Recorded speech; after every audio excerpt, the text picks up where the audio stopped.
welcome to another RSR. Tonight I'm reviewing New England Revolution 0, Philadelphia Union 1 in MLS Cup Playoffs 2023, East Round 1, Game 2.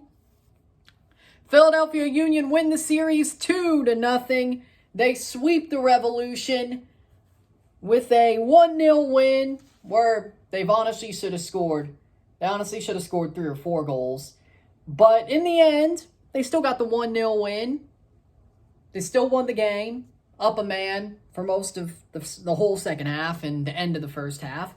We'll get on to that. Goals were scored as follows. Of course, in the first half, there were no goals. It was 0-0.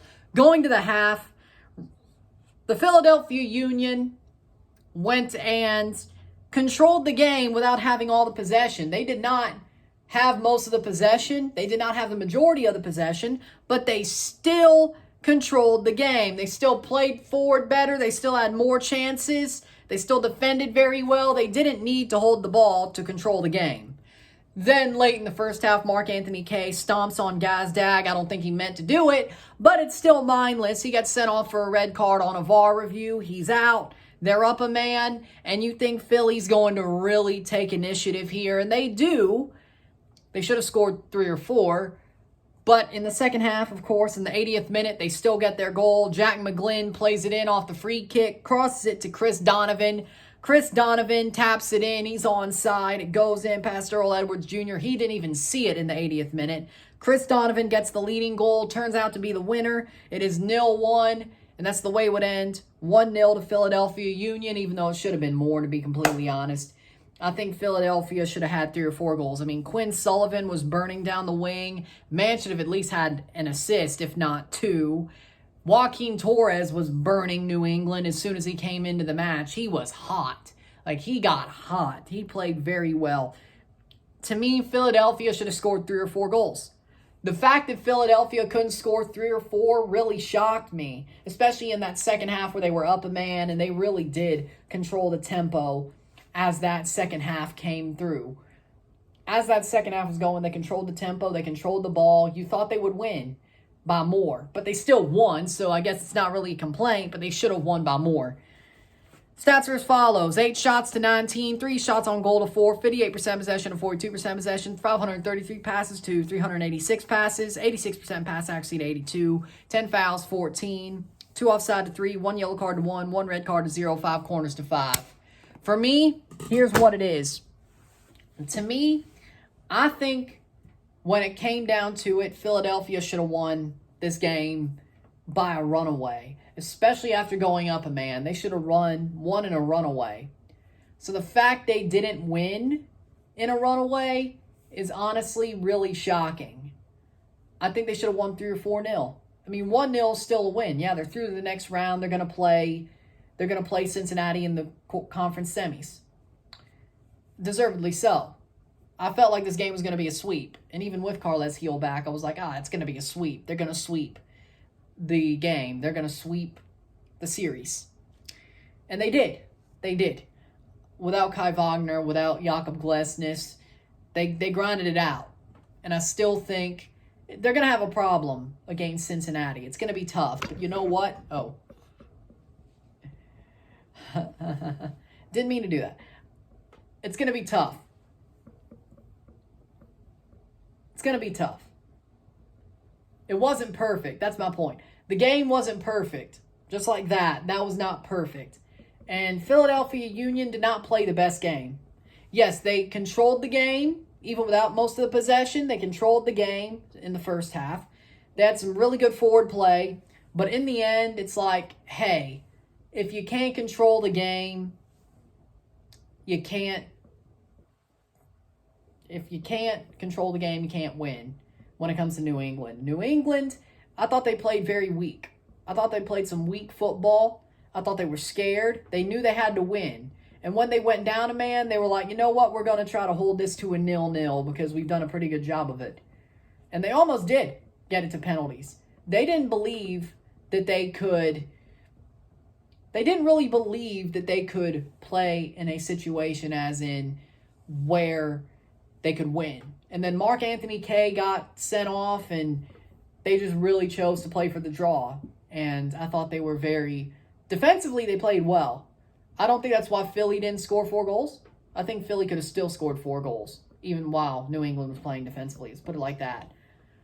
With that being said, or New England was playing defensively, but New England, they needed to open up. And then that last 10 minutes where they allowed the goal and tried to get another, they actually played pretty well.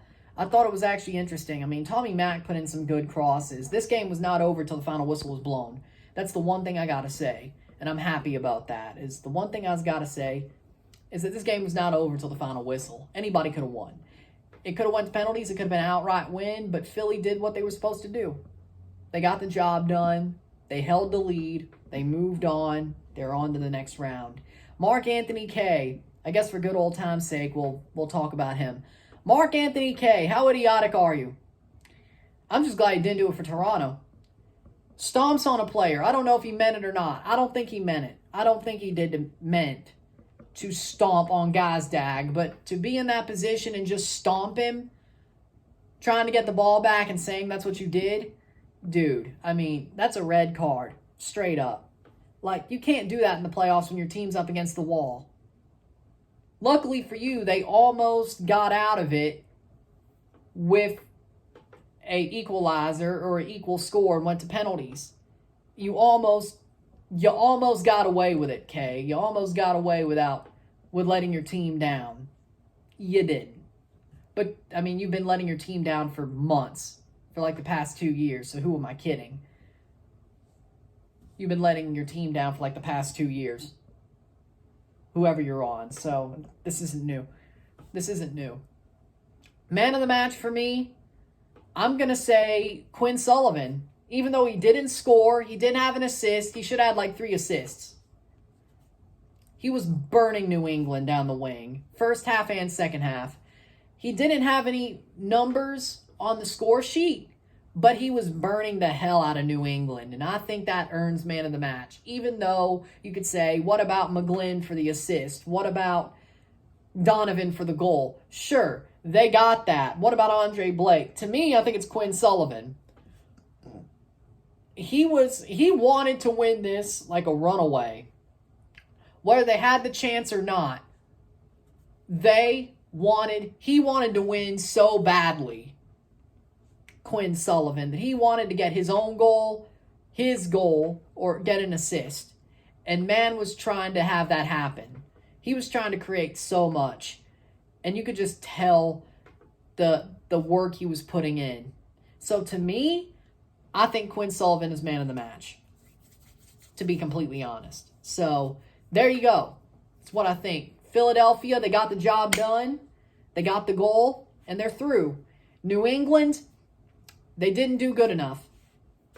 They didn't do good enough. I'm not saying they gave up, but it just wasn't their night, and it just wasn't their series, but you kind of expected that to happen. So, with that being said, when it comes down to it, there you go. If you like this video, like and share, subscribe. You know what it is. Tell your friends. Hit that like button. Hit that subscribe button. Hit that bell notification once subscribed. Send super chats on the live streams. Comment on this video. Put it in the playlist. Share with friends and family. All that great stuff. I shall see you on Friday for a live watch along of both Noche d'Or, Inter Miami CF versus New York City FC, and Game 3 of Seattle and Dallas. I will be live for that, and that one will be the one I review. Of course, on Saturday, we'll be live and reviewing for Houston RSL, and Sunday we'll be live and reviewing for the match Columbus versus Atlanta to finish off the Game 3s. So that's what we got for the next 3 days, or 4 days, nothing on Thursday. And there you go. So with that being said, there you go. I'm Ron and I'm out. Peace. See you later. Congratulations, Philadelphia. Commiserations, New England. 3 Game 3s, y'all, and 1 friendly. We got a lot of stuff to do. It's going to be a good weekend, so let's have some fun with it. I'm out. Peace.